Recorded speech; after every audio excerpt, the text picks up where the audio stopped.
All right. Hi, everybody. We've got another exciting member introduction here for you today. We are with Ameed Jamous, founder of TelecomsXChange. Welcome to the Alliance. First of all, Ameed, it's super awesome to have you as a part of the group. Thanks, Robert. Thanks for having me.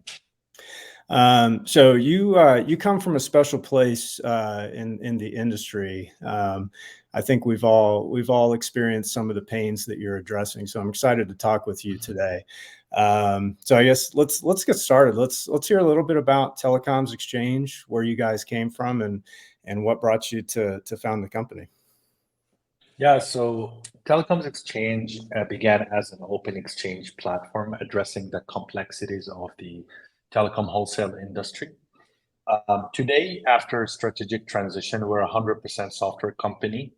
And basically, our core mission now is helping CSPs in their wholesale digital transformation in voice, voice messaging, IoT, and numbers. Yeah.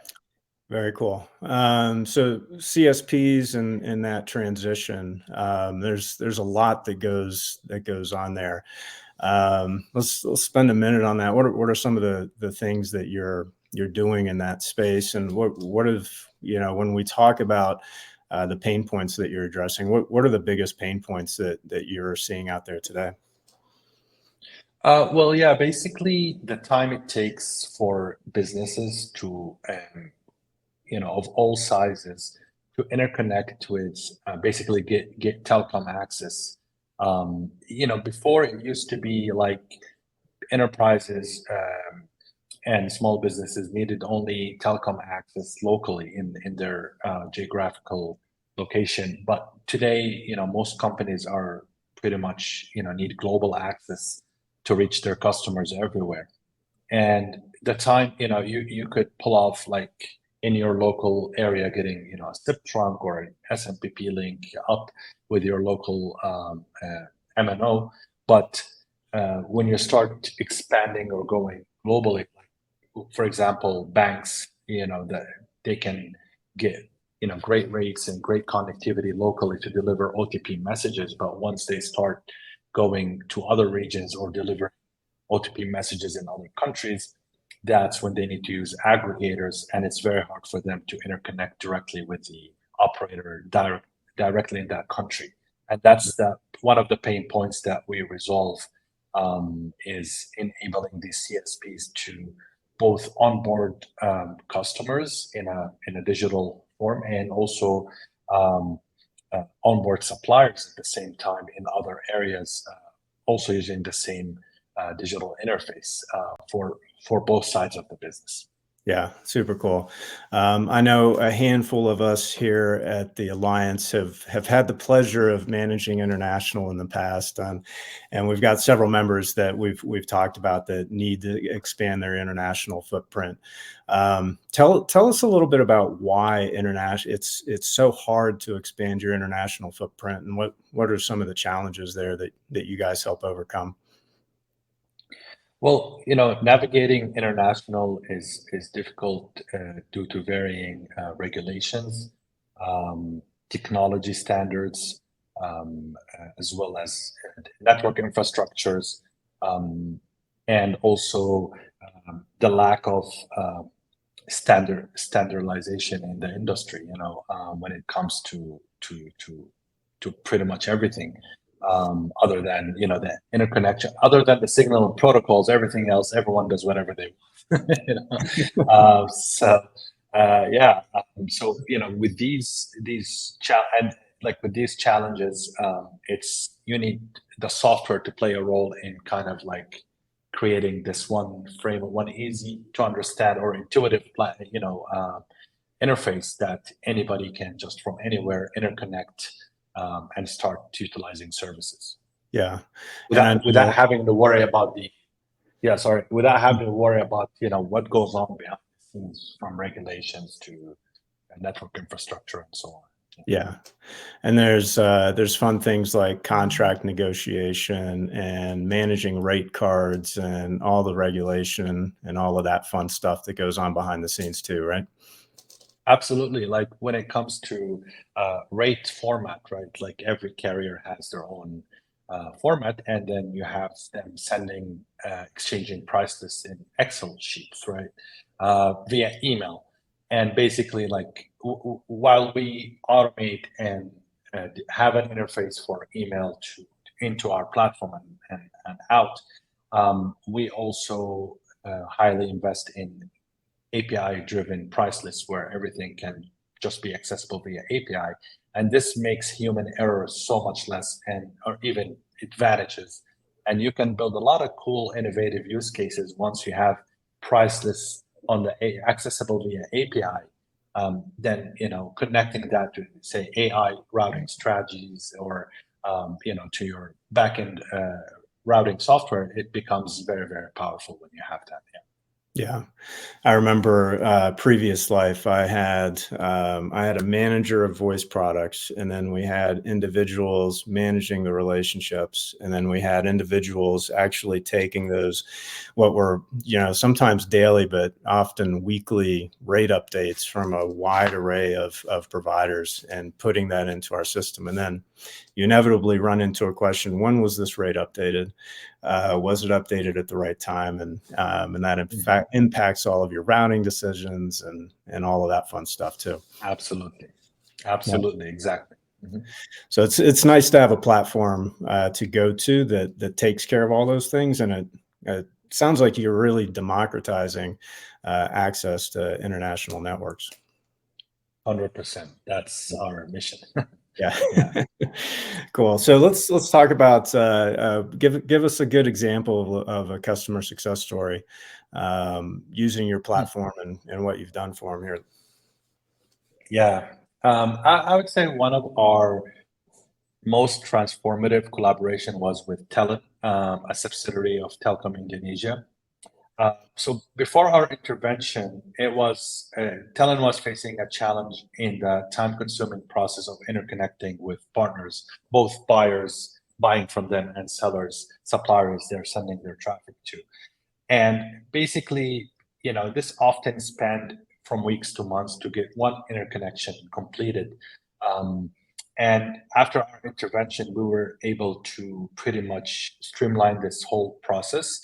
And what used to take them weeks to months now takes them mere minutes to complete. And it's pretty much self-service. So anyone can go and interconnect with Telkomsel network in a matter of few minutes versus if anyone has done this in the past, you can imagine the onboarding process, the KYC, and then taking weeks to interconnect and fill all these Excel forms. You don't need to do any of that. You just go on, you sign up, you click a button, you're interconnected, and we didn't stop there with talent. So we also leveraged our marketplace features, which we built in the past, and Talon was not only able to optimize their operations, but also they were able to build a community around using the marketplace feature. So they expanded, allowing around, I think, 300 operators to also join the platform and interconnect with each other. So even if they don't want to interconnect Awesome. with Talent, they can also exchange traffic. And I can tell you, like, pretty much traffic from all the top players out there goes through there for both messaging and voice and also numbers. Now, numbers in Indonesia was very hard to get. Now it takes also either one API call or a click to acquire numbers in Indonesia. That's amazing. Yeah. And so it's really good for providers that need access to those regions that they don't serve today, but it's also really nice for people in region that want to sell their services to other players. It's a really nice two-way effect there. Absolutely. And being involved in the CPaaS, what's going on with the CPaaS world, I also think and believe that one of the things that could potentially stop the growth or slow down the growth of CPaaS explosion is pretty much telecom access, because a lot of the great players, they have numbers still not in every region right out there, and they need to hire and pay hundreds of thousands of dollars a year to hire carrier relation managers in order to go out there and interconnect them with carriers and manage that relationship, like you said. While here it's you pretty much don't need to do that. Everything is just an API call away or a click away for CPaaS players to expand into other regions and acquire new interconnections and numbers.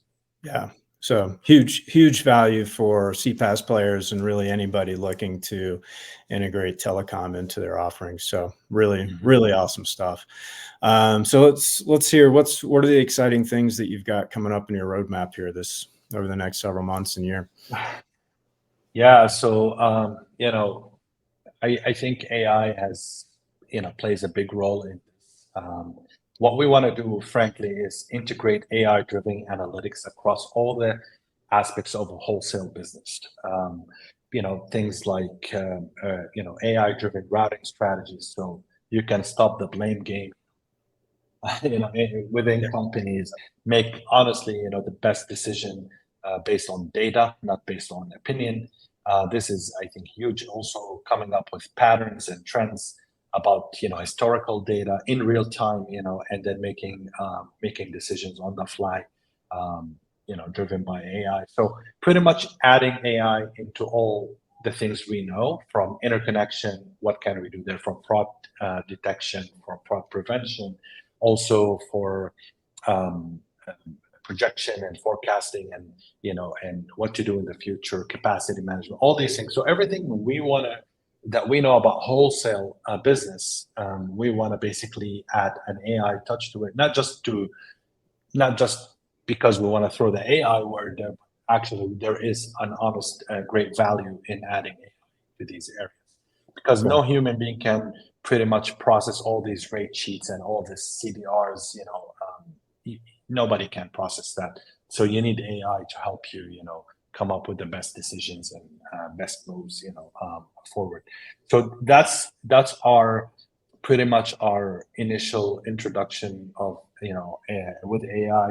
And what we want to follow up next with is what we envision is to have use prompts to pretty much, instead of using low code or no code to build telecom apps, you can call them CPaaS apps or whatever, but like pretty much omni-channel telecom apps. What we see is, after we complete our mission to add AI into our telecom wholesale process, is also create an interface for any user to be able to build an end-to-end complete omni-channel app using prompts. For example, buy me a number in Miami, forward it to an AVR that says 1, 2, 3, and you pretty much just prompt it, and then it builds it and it deploys it. And in this specific kind of prompt, basically you're able to talk with CPaaS APIs, you're able to talk with TelecomsXChange APIs. You can talk to all these different backends to build a complete end-to-end app that any business of any size with no developer experience can pretty much tell the AI what it wants, and it just works. That's exciting. So you're really taking the flip side of generative AI, applying it to the telecom layer. If anybody that's listening right now, if you think about the hundreds of thousands of dollars that you're spending today on international telecom management and people and processes, and you're probably not doing anything anytime soon around AI analytics on routes and costs and things like that. Sounds like with TelecomsXChange, you can take all that money that you're spending today on those things and deploy it elsewhere within your business, which is really, really powerful. So very cool. So I know you've got a lot of travel coming up here, especially over the next few months. What are you looking forward to through the end of the year? So this year is exciting for us. Our focus is pretty much on strengthening our software solutions and also get some compliances done, like SOC 2 and other compliance that could help our partners also meet their auditors' requirements. As well, we are very keen to introducing new products that all around our main stack, like the AI product. So this is I think what we're focused on this year, plus meet with new partners in different conferences and system integrators that can help deploy our solutions in other MNOs around the world. Very cool. All right. Well, Ameed, it was great to spend a few minutes talking with you about TelecomsXChange and where things are at and where things are going. So lots of exciting stuff and really a great fit for our membership and the CPaaS industry as a whole. So looking forward to seeing where things go. And thanks for joining the team. Thank you so much. I appreciate it, Robert. All right.